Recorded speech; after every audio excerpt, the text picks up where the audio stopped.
Hi, I'm Beverly Bannow Brown. Today on Narcissistic Relationships, our focus is on narcs' favorite way to control.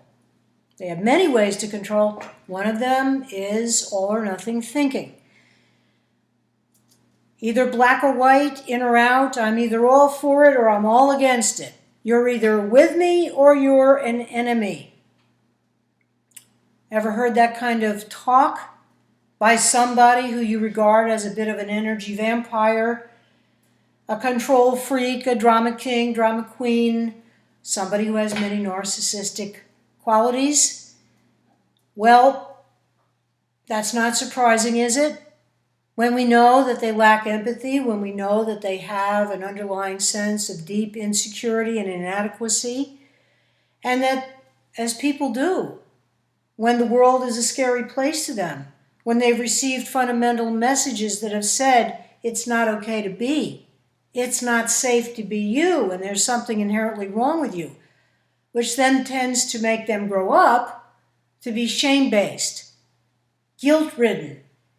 But it's too hard for them to look at until or unless their consciousness is sufficiently shaken and rocked, and they've had many, many losses often, significant losses in business and in personal relationships, loss of a child, loss of family, because people can't take it anymore. Or because of this all or nothing, black or white kind of thinking, where you really find that either you are totally on their good side or you're being rejected, regarded as an adversary if you don't do everything the way they want you to do it, passed every love test they want you to jump through hoops about, give constant 24-hour a day, 7-day a week, 365 and a quarter day a year affirmation that they're really extraordinary beings of paragon values. It goes on and on. And over again, I hear from my clients for the last 30 years or so how exhausting it is. I've been in relationships in the last couple of years where I've met people who are very narcissistic, very crazy maker, drama queen or drama king behaviored, and it is a drain ultimately. And so let me share a couple of golden nuggets with you today about how to deal with this difficulty if in fact it has shown up in your relationship with someone who you are already very involved with or a prospective mate who you're thinking about pursuing an ongoing connection with. Whatever you do, please understand that I am offering this educationally. It does not in any way, shape, or form take the place of professional care and guidance. When I give you these very general ideas, it's not like when I work individually with a client and I tailor it to exactly what their needs and their situations merit. So it's provided for you as what I hope will be a gift and a blessing, and it really is strictly educational. So with that proviso, let me offer a couple of golden nuggets from my many years of being a life coach and intuitive, a life coach who does dating coaching and love mentoring. And here we go. So golden nugget number 1 for today.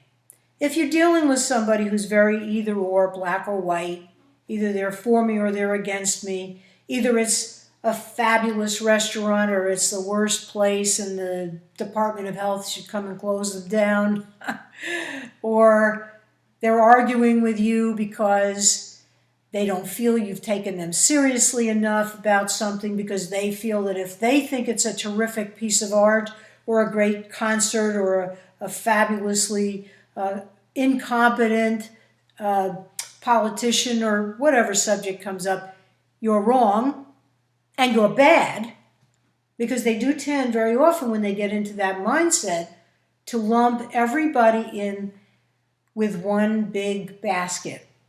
The differentiation, the discernment, that allows for accepting differences in appearance, in perspectives, in values, and in viewpoints, very often is lacking.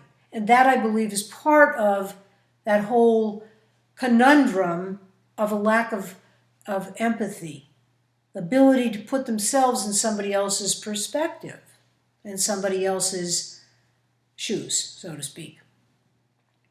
So golden nuggets, let me share some more. Let yourself be aware that you don't have to agree with somebody else in order to be a valuable person. And the fact that somebody else disagrees with you does not necessarily have to reflect badly on anybody. It just is what it is. Don't get hooked. Next golden nugget, if you do feel yourself hooking and getting very defensive and feeling like you've been put down unfairly, well, you know what? You probably have.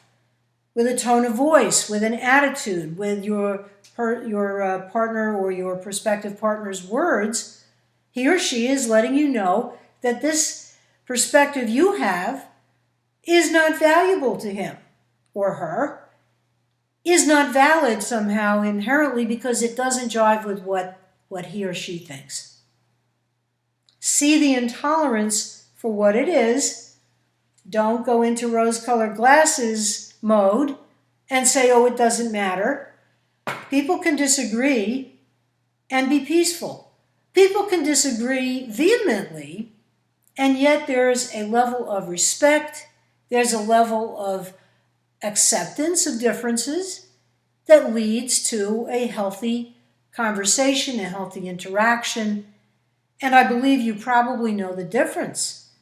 If you feel that you are being demeaned, if you feel that you're being criticized in an unfair and savage manner, then if you do hook on it, ask yourself, what is it that I believe about myself that I might want to reevaluate? Because this kind of treatment is not healthy for me on any level.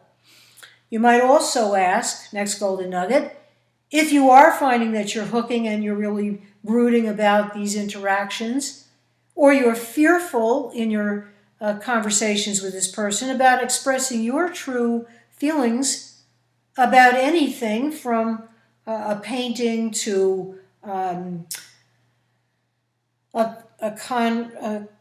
conversation that you've been getting engaged in with him or her, with other people, or political perspectives, medical issues, whatever it might be, take a look at what it is bringing up in you.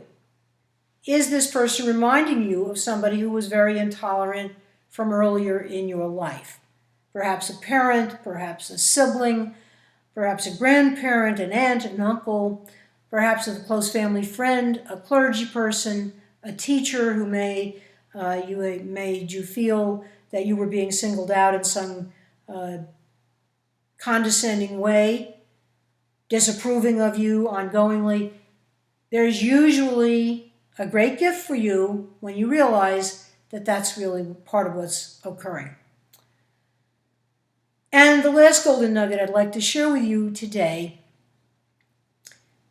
when you realize that you are a person who has every right to have your own opinions and perspectives, it's really okay for you to set healthy boundaries and decide what is and is not comfortable for you in human interactions with everybody. Get clear on what feels comfortable, what feels safe, what feels respectful, and make a pact within yourself that you will no longer be in the company of people who do not treat you with the level of love and respect, kindness, and appreciation that you are now giving yourself and that you know you deserve from other people and that you give freely, lovingly from your heart to other people. I really believe if you will do all of this, and it's always your choice, you're free to reject my ideas completely, this will make a difference. And that all or nothing thinking that you may be observing in somebody else that is so bothersome, so frightening at times, will no longer be a challenge for you, because you'll remember the source of it and respond accordingly. I'm Beverly Banor Brown, and that is a very important bunch of golden nuggets that I truly hope, if this is affecting you, you will make the choice to act on. As always, I offer it with love and respect for your intelligence, your inherent value and goodness.